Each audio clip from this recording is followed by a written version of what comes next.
Hi guys, இன்னைக்கு நம்ம movie ரிவ்யூவில் தி வீக்ரிங் குரு படத்தோடைய ரிவ்யூ தான் பார்க்க போகிறோம். இந்த படம் இப்போ தமிழ் டப்பில் அவைலபிளாக இருக்குது. மறக்காம செக் அவுட் பண்ணி பாருங்கள். இது ஒரு அதிரடி ஆக்ஷன் மூவியாக வெளியே வந்திருக்கு. இப்போ இந்த படத்துடைய கதையை பார்த்துடலாம். இந்த படத்துடைய ஹீரோவுடைய அப்பாவை வில்லன் கொலை செஞ்சுட்டு போயிடும். ஹீரோ 2 பேர் அண்ணன் தம்பி. இவங்க 2 பேரும் ஒன்று சேர்ந்து தன்னுடைய அப்பனை கொன்னது யார் அப்படின்னு சொல்லிட்டு பயங்கரமாக தேடுவாங்க. இன்வெஸ்டிகேஷன்லாம் பண்ணி எப்படியாவது கண்டுபிடிச்சி அவங்க தீர்த்து கட்டுன்னு சொல்லிட்டு பிளான் போட்டு களத்தில் இறங்குவாங்க. இப்போ இறுதியில் அப்படி வில்லனை தேடி போகும்போது நிறையா சம்பவம்லாம் நடக்கும். அதெல்லாம் எப்படி இவங்க ஃபேஸ் பண்ணுறாங்க, இறுதியில் தன்னுடைய அப்பாவை கொண்டவங்களை எப்படி இவங்க பழி தீர்க்கிறாங்க, இதில் என்னாச்சு அப்படிங்கிறதான் இந்த படத்துடைய கதை.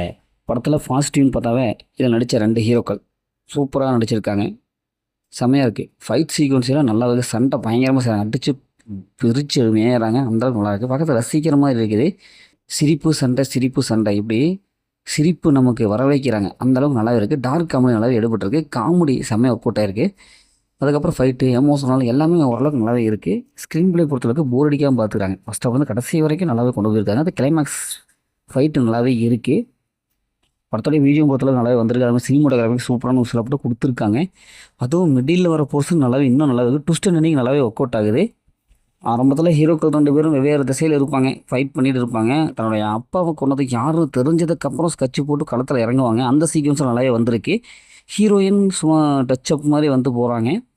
இந்த படத்துடைய மைனஸ்ன்னு பார்த்தாவே கதை தாங்க. ஏன்னா வழக்கமான பழிவாங்கிற கதை தான். 1980, 90 காலகட்டங்கள்லேருந்து எம்ஜிஆர், ரஜினி, கமல் காலகட்டங்கள்லேருந்து இதே மாதிரி பழிவாங்கிற கதையை பார்த்து பழகியாச்சு. அதே டெம்பரேச்சர் இதே எடுத்திருக்காங்க. இந்த படத்தில் அந்த மாதிரி சீன்ஸ்லாம் இருக்குது. ஆனால் ஃபேமிலியை தவிர்த்து தனியாக பாருங்கள். மொத்தம் இந்த படம் சூப்பராக சொன்னாங்கன்னா இந்த படம் 1 டைம் வச்ச போது தான் நான் சொல்கிறேன். ஓகே, இதேமாதிரி அடுத்த ஒரு புதிய மூவி ரிவ்யூ சந்திப்போம்.